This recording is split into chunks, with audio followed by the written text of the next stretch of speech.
Par conséquent, pour que tu changes, il te faudra traverser une rivière.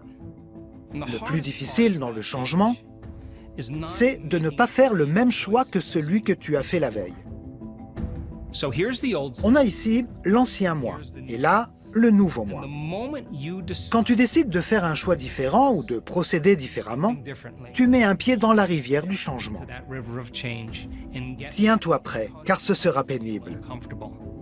Ce sera une sensation étrangère. Il y aura des incertitudes. Il y aura l'inconnu. Et surtout, tu ne pourras pas prédire ce qui se passera après. Maintenant, réfléchis. Nous venons de dire que pour changer, tu devras être plus fort que ton corps.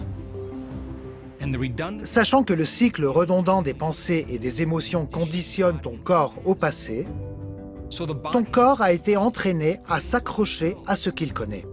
Et à présent, tu l'emmènes vers l'inconnu. Forcément, il te dit qu'il n'aime pas ça, qu'il ne peut pas prévoir l'avenir. Il commence alors à influencer tes pensées.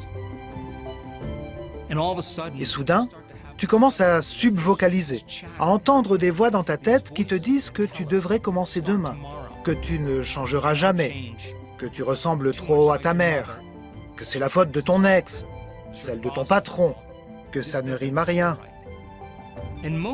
La plupart des gens écoutent ces pensées comme si elles étaient vraies. L'un des plus beaux moments de mon existence fut le moment où j'ai réalisé que ce que je pensais n'était pas forcément vrai. Pourquoi est-il si difficile de changer? Et pourquoi parlons-nous d'un avenir meilleur, d'un corps et d'un esprit plus sains, tout en étant souvent incapables de changer à un niveau plus profond? Pourquoi attendons-nous de subir une crise, un traumatisme, une maladie, un diagnostic, une trahison, voire même une perte, pour enfin nous décider à changer? Nous pouvons apprendre et évoluer dans la douleur et dans la souffrance, ou dans la joie et dans l'inspiration. Quelle option choisiras-tu? Je suis le docteur Joe Dispenza. Dans l'épisode précédent, nous avons analysé l'activité du cerveau sur le plan scientifique.